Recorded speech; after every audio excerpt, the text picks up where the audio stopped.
बिस्मिल्लाहिर्रहमानिर्रहीम। खुल के बोल के साथ मैं हूं एतजाज नकी।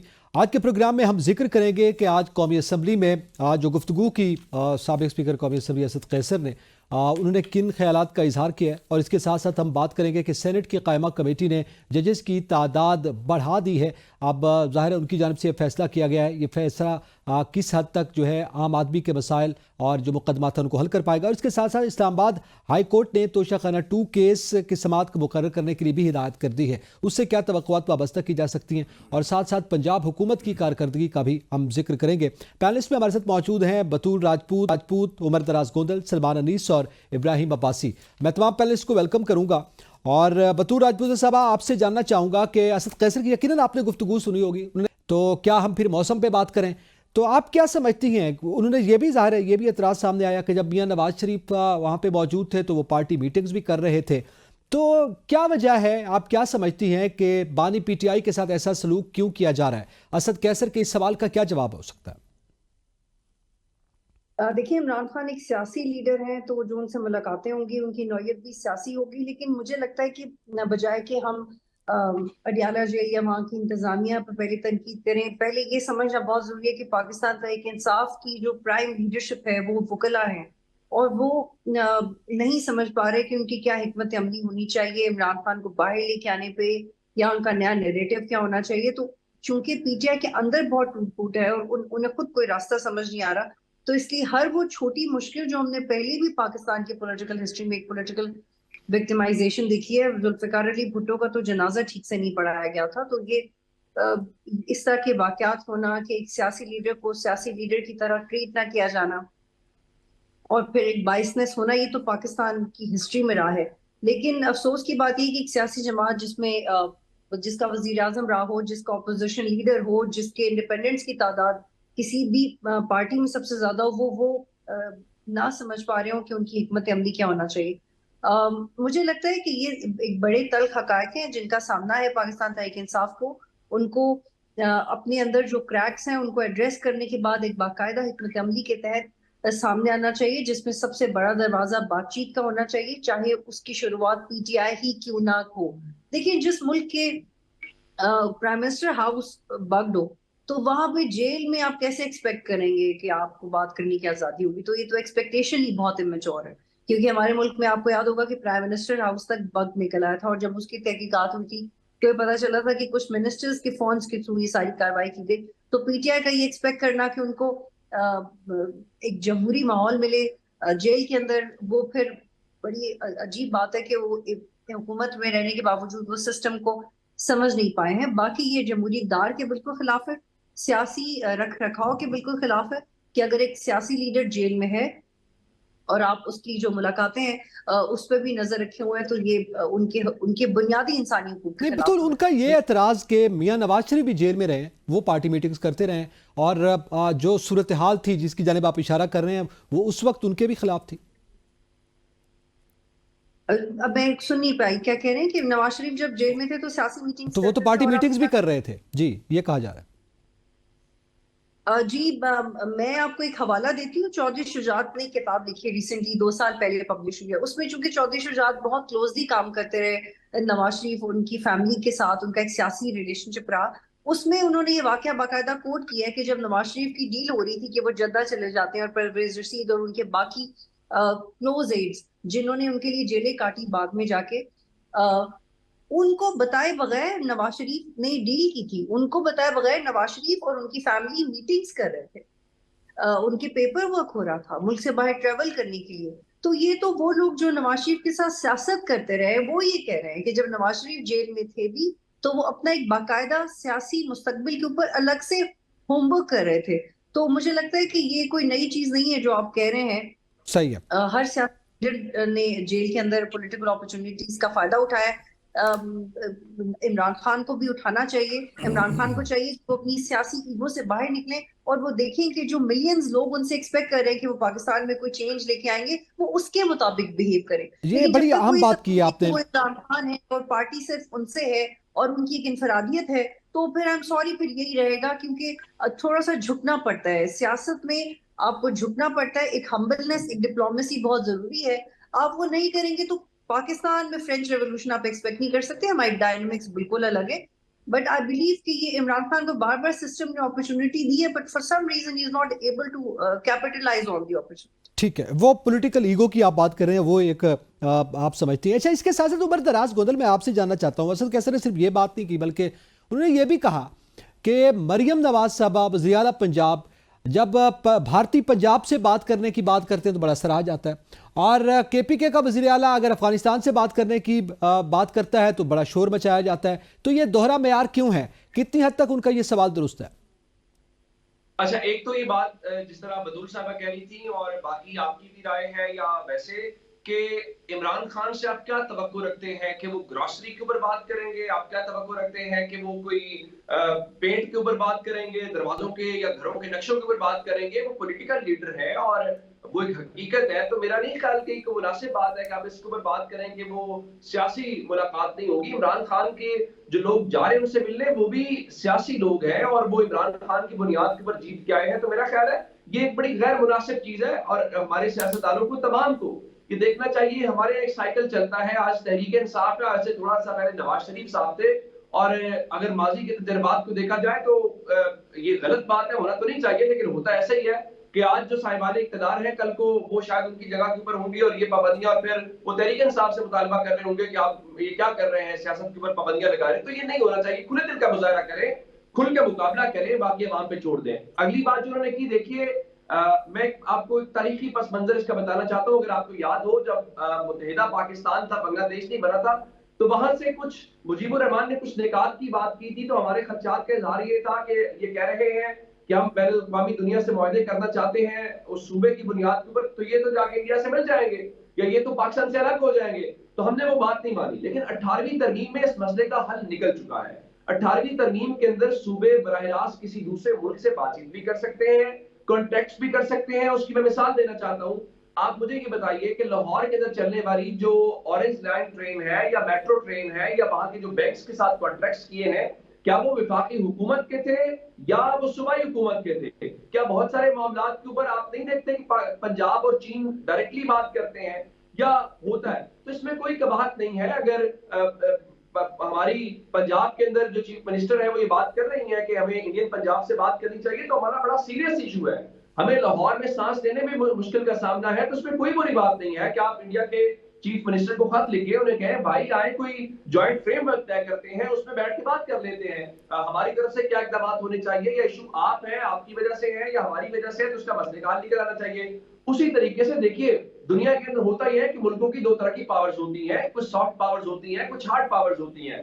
सॉफ्ट पावर का मतलब ये होता है कि आपका इन्फ्लुएंस होता है, आप लाइक माइंडेड होते हैं, और जैसे हमारे यहाँ होता है जी फलां ब्रदर इस्लामी मुल्क, तो हम उस कार्ड को भी इस्तेमाल करते हैं। कभी कभार हमारे यहाँ चाइना के साथ हमारा वो रिलीजन वाला मामला नहीं है, हमारी कुछ और वजूहात है, तो हम उसको भी एक अपना दोस्त मुल्क कहते हैं। तो कहने का मतलब ये है कि अगर अफगानिस्तान के साथ किसी मसले के हवाले से हुकूमत या कोई इदारा काम नहीं कर पा रहा, तो हो सकता है मौलाना फजलुर रहमान को भेजे तो मसले का हल बेहतर निकल आए। अगर मौलाना फजलुर रहमान को भेजने से नहीं हो रहा, तो हो सकता है किसी और आदमी दिन को भेजने से मसला हल हो जाए। या चले वो नहीं करते, तो अगर अली अमीन गंडापुर के बात करने से हमारी दहशतगर्दी का मसला हल होता है, तो मेरा नहीं ख्याल कि इसमें कोई बात होनी चाहिए। ये लॉजिक के खिलाफ है।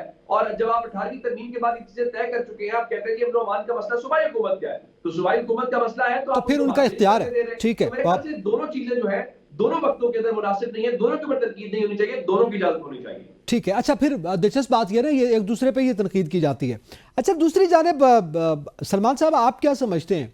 एक तो ये मामला है, चले बासत कैसर साहब एक कुछ सवालात उठा रहे हैं, और लेकिन हुकूमत की जानिब से कलगन लगाई जा रही है कि जनाब आप जेल में जाके सियासत की बात ना करें। एक तो इस पे भी आप कमेंट कर दीजिएगा, लेकिन क्विकली ये भी बता दीजिएगा कि ये क्या ज़रूरत पेश आई है 26वीं तरमीम के बाद? अब जजेस की तादाद बढ़ाने की सेनेट की कायमा कमेटी ने, आपके इल्म में है कि वो 25 तादाद कर दी है, तो अब इसकी क्या ज़रूरत है और क्या वजह है कि 26वीं तरमीम में क्यों नहीं किया जा सका? ठीक हो गया जी, वन बाय वन दोनों सवालों के जवाब दे देते हैं। पहली बात जो आप कर रहे हैं कि इमरान खान साहब के ऊपर जो पाबंदी थी और पॉलिटिकल जो गुफ्तु शुनीद है उसके ऊपर आप अभी जिक्र कर रहे थे, मैडम बतूल भी बात कर रही थी कि जी नवाज शरीफ साहब जो है वो मीटिंग्स कॉल करते थे और उसके बाद एक अपना पूरा स्टैंड लिया करते थे और परवेज़ रशीद साहब के साथ भी बातचीत होती थी, वो पॉलिटिकल गुफ्तगू होती थी। उस गुफ्तगू के अंदर ये नहीं कहा जाता था कि कल इस्लामाबाद बंद कर दो, परसों वहाँ पे SCO समिट हो रही है उसको सबटाज करो, फलाने मुल्क के सफ़ीरों को ख़त लिखो, उनको बताओ मैं मर गया हूँ, मेरे साथ जुल्म हो रहा है।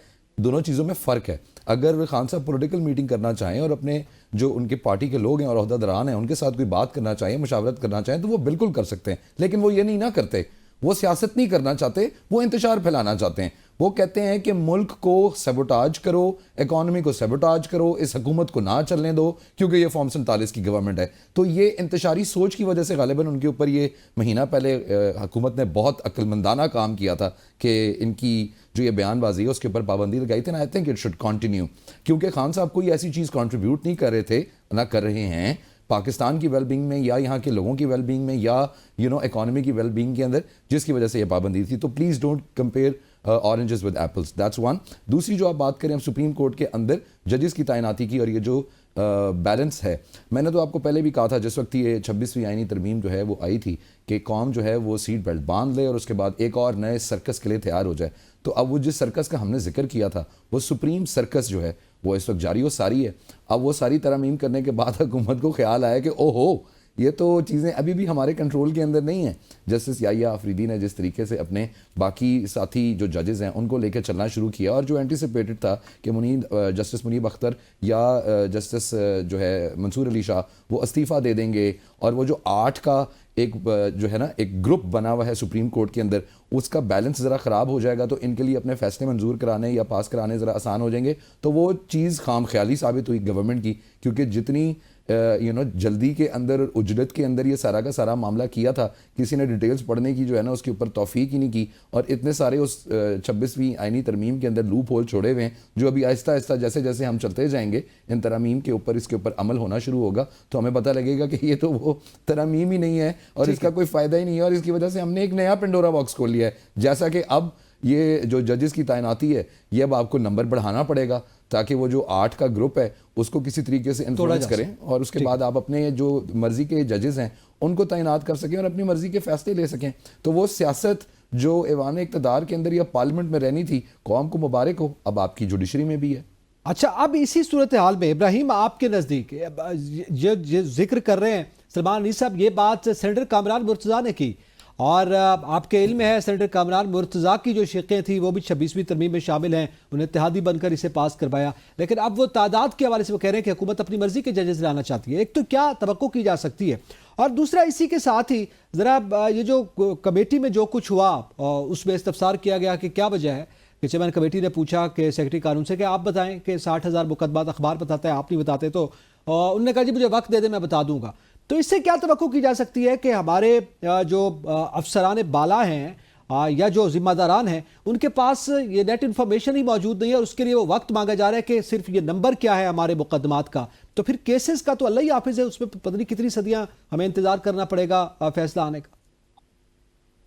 देखें, बड़ी इंपॉर्टेंट बात है। पहले सलमान साहब के लिए एक बुरी खबर ये है कि इस्लामाबाद हाई कोर्ट ने जो पाबंदी लगाई थी, कदगन लगाई गई थी हुकूमत की जानिब से कि इमरान खान साहब जो है वो सियासी गुफ्तगू अडयाला जेल में नहीं कर सकते अपने जो है वो रहनुमाओं के साथ, तो वो उसको उस शिक को जो है वो गैर कानूनी करार देकर उड़ा दिया है। अब इमरान खान साहब को ये मौका मिल गया है कि वो अपने जो पार्टी के रहनुमा हैं या उनके जो पार्लियामेंटेरियंस हैं, वकला हैं, उनके साथ वो सियासी गुफ्तगू जो है वो आप कर सकते हैं। बुनियादी इंसानी हकूक के खिलाफ वो शिक जो है वो करार दी गई, जिसके ऊपर जस्टिस सरदार एजाज खान साहब ने उसको उड़ा दिया।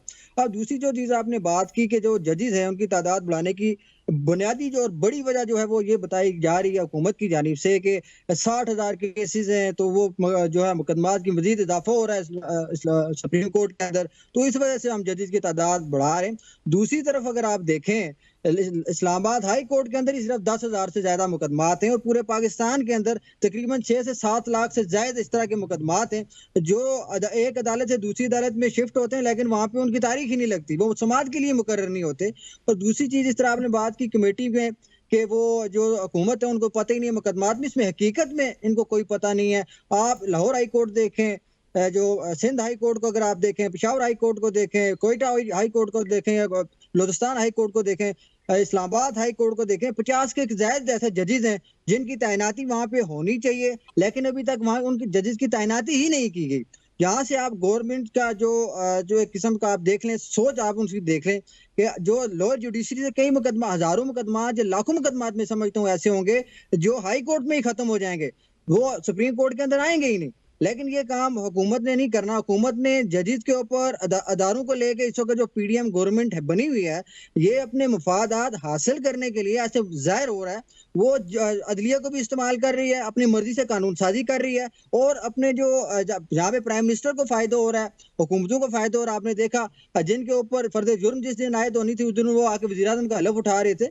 ये इस तरह की चीजें जो चलेंगी पाकिस्तान के अंदर, ये नून लीग को खास तौर पर तारीख पे अगर आप देखें, बहुत सारी ऐसे जो है मौके आए कि जो कोई पीडीएम गवर्नमेंट है, इनके जो दोनों पार्टियां जो है खास तौर पर, ये जब भी जो भी अदलिया अगर इनके खिलाफ होती है, कोई इदारा इनके खिलाफ कोई कार्रवाई करना शुरू करता है, कोई आइन और कानून के मुताबिक चलने का आगाज करता है, तो उसी के मुताबिक अपनी मर्जी से कानून साजी करके मफलूज कर देते हैं सारे इदारों को। तो इसी का मौका जो है फायदा उठा रही है गवर्नमेंट, और ये अपनी मर्जी के जजेस लाना चाहते हैं, अपनी मर्जी के फैसले लेना चाहते हैं, आप ये समझते हैं।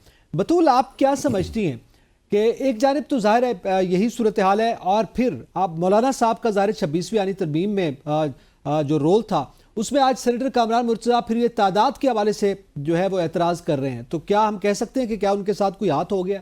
और इसके साथ साथ मैं आपसे ये भी जानना चाहूँगा, तोशाखाना 2 केस 4 नवंबर को उसकी समाअत मुकर्रर होगी, और ये वाहिद केस है बानी PTI का जिसमें उनकी ज़मानत नहीं है, बाकी मुकदमात के फैसले आपके इल्म में है, वो हो चुके हैं किसी हद तक, और कुछ में ज़मानतें हैं। तो इसमें हम क्या तवक्को कर सकते हैं 4 नवंबर को?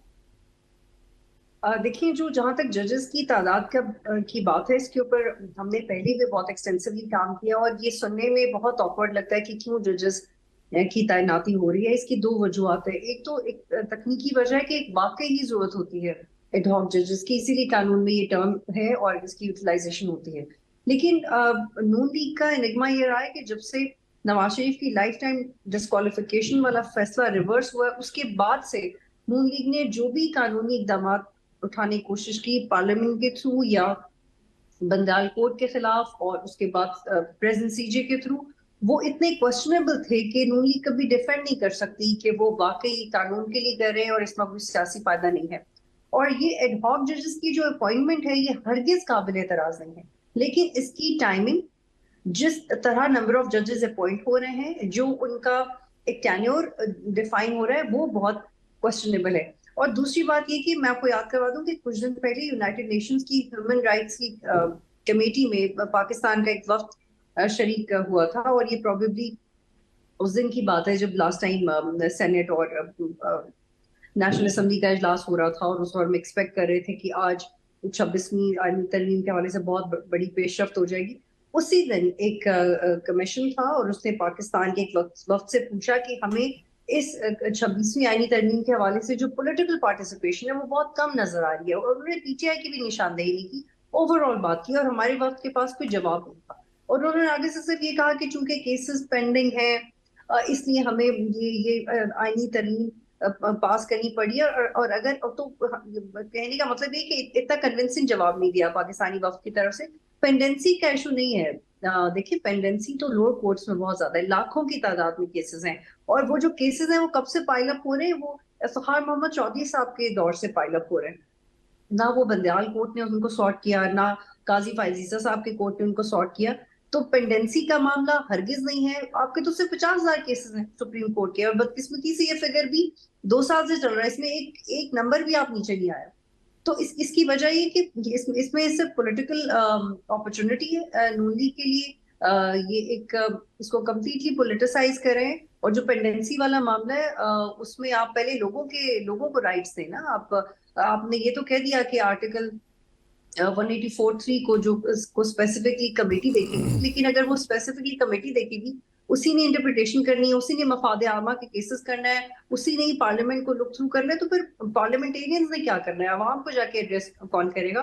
तो इसमें ये बात बहुत वाज़ेह है कि ये it is just government is being opportunist when it comes to. ठीक है, गवर्नमेंट अपने जो है वो मफादात हासिल करना चाहती है या इसको बाज़ लोग जो है मैलिफाइड इंटेंशंस का भी नाम दे रहे हैं। लेकिन इसके साथ साथ अब जाहिर है जब हम ये बात कर रहे हैं उमर दराज गोदल साहब, तो वहाँ पे ये भी सवाल आता है कि अब ये 4 नवंबर को जो समाअत हो रही है तोशा खाना 2, अब बुशरा बीबी की आपके इल्म में है वो तो इसमें ज़मानत हो चुकी है, अब बानी पीटीआई रह गए हैं, क्या तवक्को की जा सकती है कि उनको भी ज़मानत मिल जाएगी?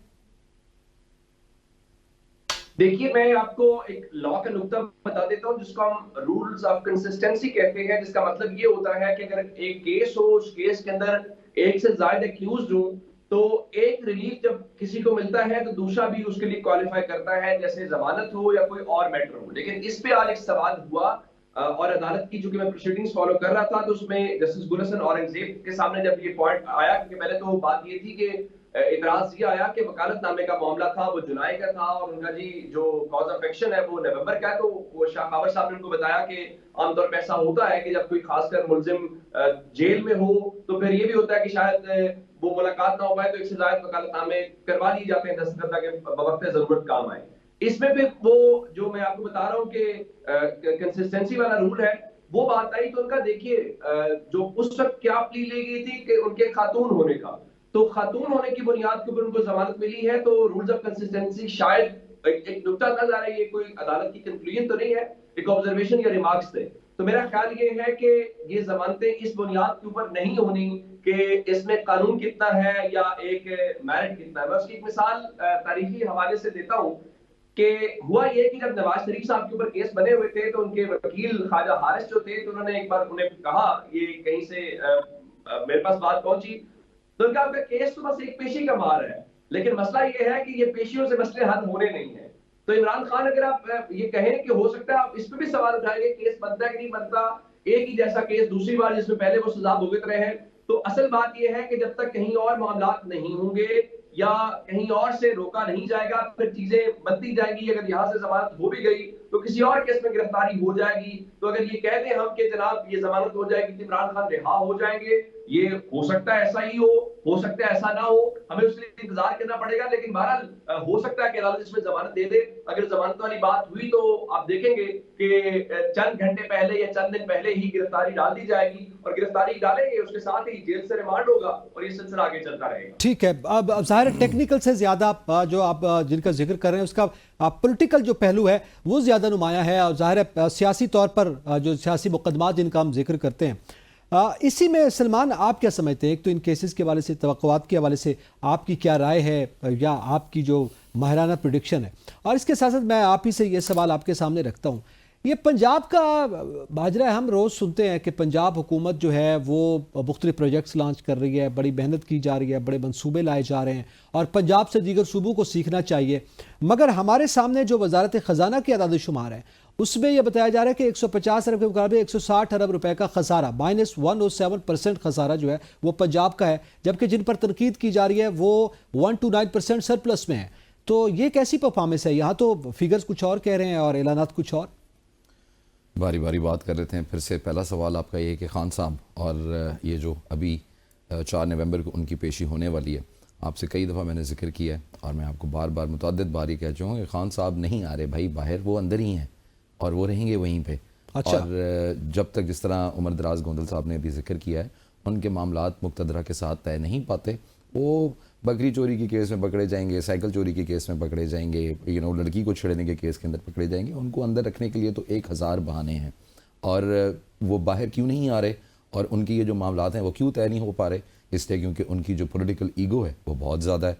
वो बिल्कुल कोई भी मसला जो है वो अफ़ाम और तफ़हीम के साथ बैठ के नहीं तय करना चाहते। वो इंतशारी माइंडसेट के साथ चाहते हैं कि दुनिया को आग लगा दूंगा लेकिन मैं इनके सामने झुकूंगा नहीं। तो फिर लगाओ आग। वही फिर उन्होंने आगे अपने वो जो स्टूजेस रखे हुए हैं अली अमीन गंडापुर जैसे, वो उनकी बेसिस के ऊपर फिर बढ़ के मारते हैं। तो खान साहब मुझे नहीं लगता कि मुस्तकबिल करीब के अंदर कहीं बाहर आएंगे। अगर ये तोशा खाना का केस किसी तरीके से रैप अप हो भी जाता है तो मेरा नहीं ख्याल कि इट्स गोइंग टू तोशा खाना 3 आ जाएगा, 3, 4, 5 आ जाएगा। और उससे ज़्यादा जिस चीज़ का आपको इंतजार होना चाहिए, ये एंटिसिपेटेड है, वो मिलिट्री कोर्ट्स का ट्रायल है। अभी पिछले दिनों के अंदर मेरा ख्याल है जो इस मिलिट्री कोर्ट्स को जो लुक आफ्टर कर रहे हैं केसेस को, जो कर्नल साहब हैं, उन्होंने गालिबन 16 जो मिलिट्री पर्सनल थे उनकी मजीद उनका रिमांड लिया है। तो मेरा ख्याल है Khan sahab is going to be convicted in military courts और उनका मिलिट्री ट्रायल चलेगा। ये होगी पहली बात। दूसरा जो आप मवाजना कर रहे थे कि पंजाब की बात हो रही है खसारे की और उन्होंने जो पिछला साल था, गुज़िश्ता साल, उसके अंदर जो पब्लिक सेक्टर डेवलपमेंट फ़ंड था उसको जो है वो यूटिलाइज़ नहीं किया। और दावा है कि जी मरीम नवाज़ शरीफ जो है वो बहुत ज़ोरों शोर से पंजाब के अंदर अपनी कैंपेनिंग कर रही है कि मैं बड़े काम कर रही हूँ। उनको तो जी मेरा ख्याल है अभी आए हुए कुछ 1-8 महीने हुए होंगे पंजाब के अंदर उनकी गवर्नमेंट को, जो आपका शुमार है जी जो फिगर्स निगरान बताएं। गवर्नमेंट थी वो इन प्लेस थी, और जो बजट आपके पास आया है वो जुलाई से आगे आया है। तो जो बजट के जो मामलात हैं और उसके बाद के जो मामलात हैं वो तब आप उसके ऊपर ज़्यादा बेहतर जो है ना तनकीद कर सकेंगे जब आप स्पेसिफिकली मरीम नवाज शरीफ के टेन्योर के अंदर उसको देंगे पोस्ट 1 जुलाई जो फाइनेंशियल ईयर है उसके हिसाब से।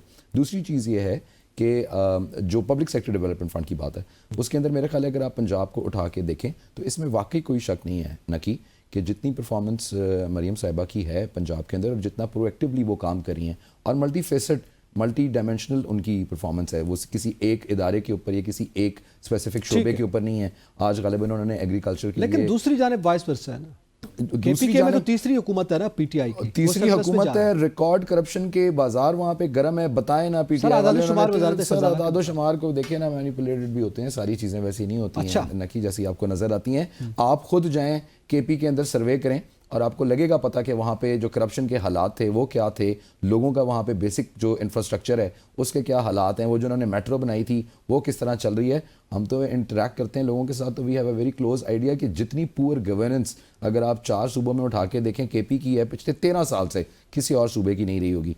पंजाब के अंदर जो इन्होंने वसीम अकरम प्लस लॉन्च किया था अगर उनको निकाल दें तो पंजाब ओवरऑल ठीक रहा है। अभी फिर आके जो आपकी गवर्नमेंट इंस्टॉल हुई है 100% इसका आप कहते हैं कि आने वाले साल में इसका मजीद जो है वो बेहतर पता चलेगा। यहाँ पे वक्त तो एक ब्रेक का, साथ रहिएगा।